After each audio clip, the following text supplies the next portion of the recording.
Rutherford Issues with Bryan Barrett on FM 101.9 and AM 1450 Murfreesboro, FM 100.5 Smyrna. Listen and watch at WGNSradio.com. Rutherford Issues is powered by Middle Tennessee Electric. Don't forget the 24th Annual Earth Day celebration is coming up on Saturday, April 26th, 10 a.m. until 2 on the Murfreesboro Square. They've got local and organic products, live music every hour, some new acts. I mean, it's really a great event, and it's free. The kids are going to love it. Check it out. rcearthday.com for more information. They're also on Facebook, and you can see some of the announcements and the vendors that will be there. It's free fun for the whole family, April 26th on the Square.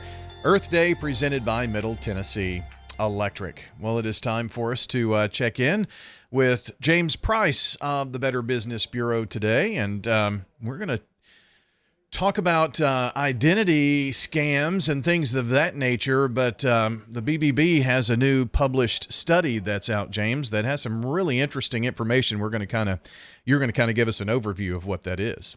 We're gonna look at this AI tools and dark web, which is fueling identity theft today. And there's a lot of things that people can get exposed on. You can see the whole report if you go to bbb.org and look at the study of AI tools and what's happening out there in the marketplace right now.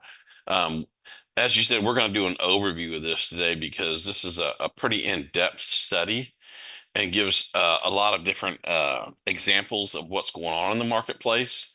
But the thing is that over the past 3 years, BBB has received over 16,000 reports of high-level identity theft through fraudsters using the dark web and AI.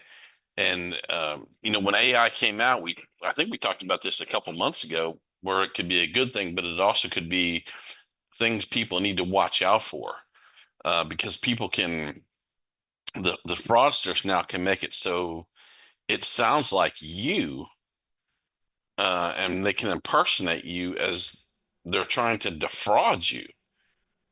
And a lot of people don't realize that, your information can be public.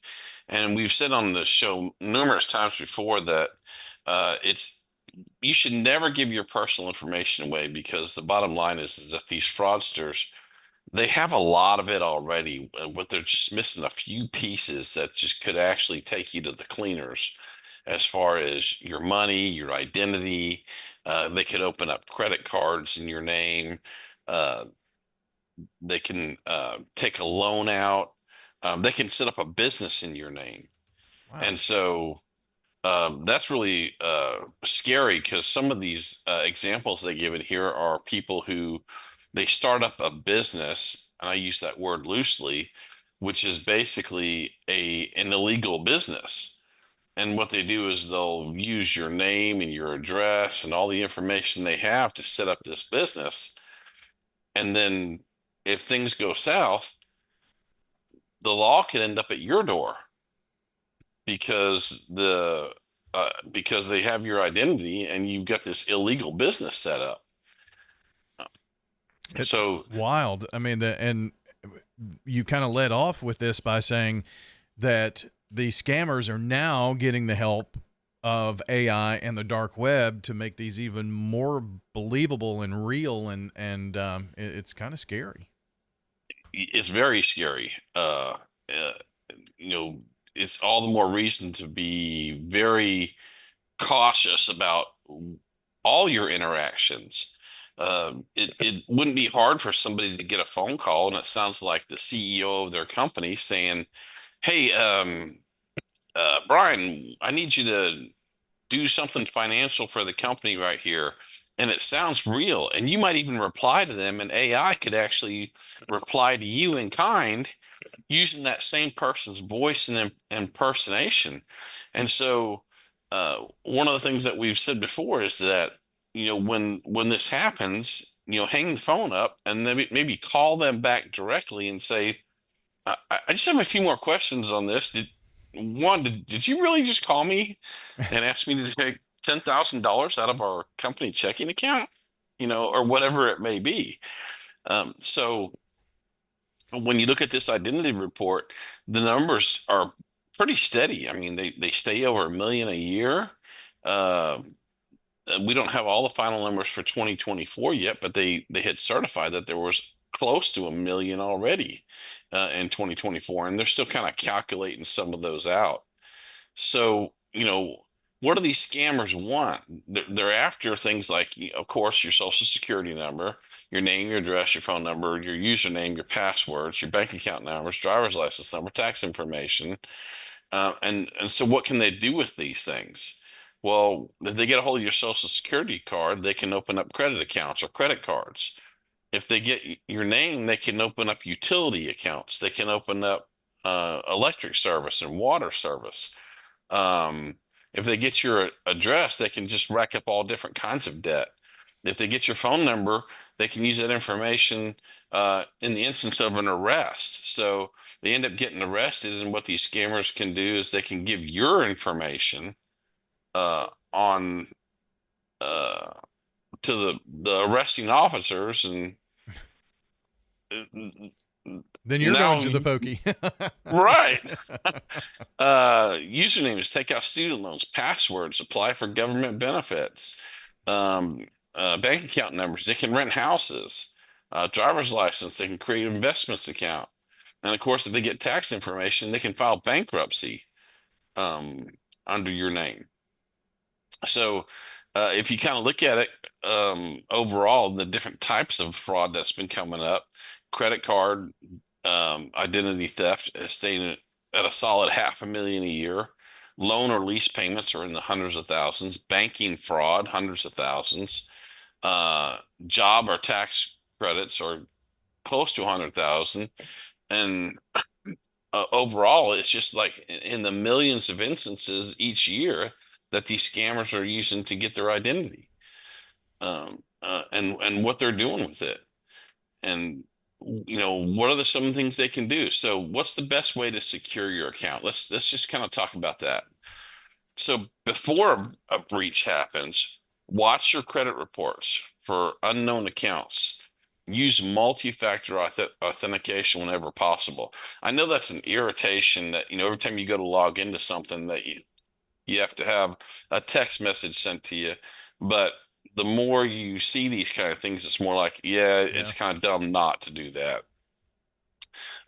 Use strong passwords and vary the different passwords across accounts.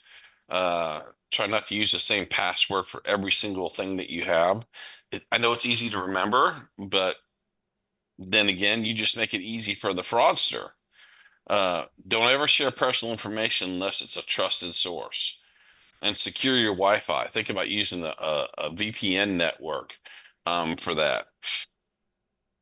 If you believe that your information is compromised, you need to act fast. Because scammers, they still may be actively using your information. Contact every account holder you have, dispute charges, cancel credit cards, lock accounts, change passwords.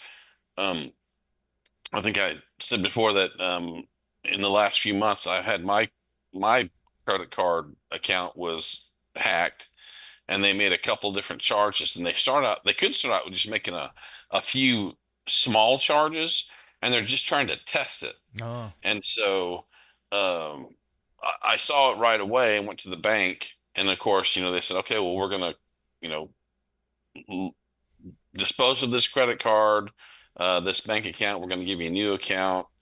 And I hate that because now I got to contact everybody I have payments coming out of.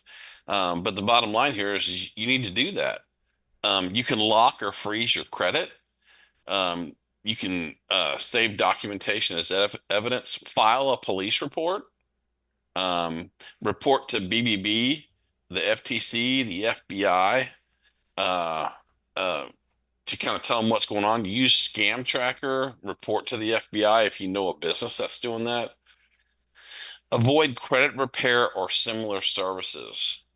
Some of those credit repair services are just the fraudsters in sheep's clothing, Yeah, basically. it's level 2 of the whole thing. They could be in on from the very beginning, from stealing your identity to then being the people that come in and say, "Oh, your identity was stolen." Yeah, absolutely. I mean, I gave a presentation this last week to a group here in town, and we talked about how uh, what happens in like these relationships and these romance scams is that you get to trust this person. So after a while, they may not actually ask you for money directly, but what they do is they say something like, you really ought to try this investment vehicle because I'm making a lot of money on it. And so what they do is they just turn you on to this other investment or cyber coin or whatever the thing may be. And the bottom line here is they're just referring you to their buddies, their friends, the other people. So they're not asking for the money directly, but they're still getting it from you. Contact the Identity Theft Resource Center, and then use BBB ID Theft HQ headquarters too. What to do in the weeks after the breach? Continue to monitor your accounts, inform friends and family and your employer to watch out for these imposters. Change passwords on hacked accounts if they share passwords with a compromised one. Consider using a password manager and having unique passwords set up. Set up multi-factor authentication. We already talked about that a minute ago. Monitor your credit reports for unknown accounts and consider a credit freeze. And then be wary of unfamiliar and unprompted mail, text messages, and that sort of thing with personal information on it. Sometimes they'll just tell you that, hey, we have this information on you and we want to do this for you.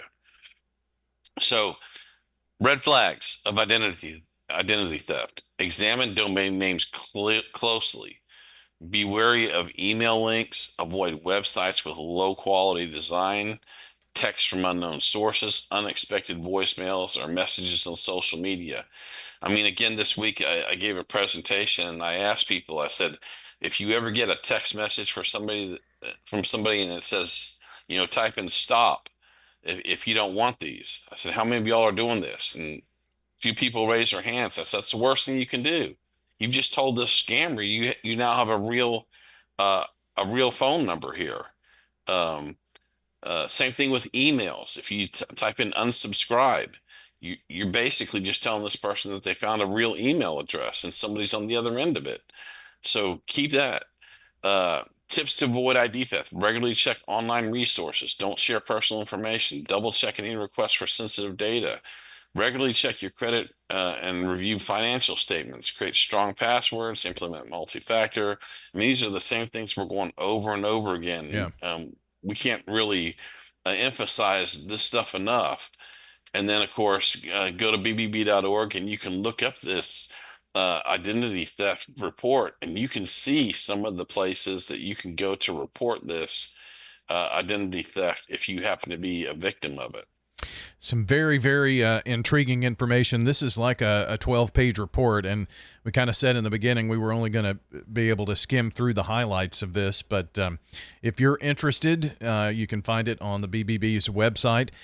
Just kind of search for BBB study, AI tools, and dark web, and if you just type that in, it'll give you the April 2025 study that's been done, a pretty comprehensive study. And we kind of know that, tools can be used for good, but tools can also be used for bad, and AI is definitely changing the landscape, but it offers, scammers an opportunity to be better at what they're already pretty good at. So, right. Absolutely.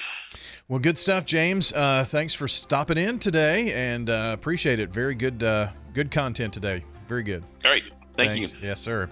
That's James Price of the Better Business Bureau joining us today on Rutherford Issues. And hey, if you missed any part of the program, the podcast will be up shortly. We'll have it up at WGNSradio.com under podcast and Rutherford Issues. Won't be too long from right now, so be sure to check it out there.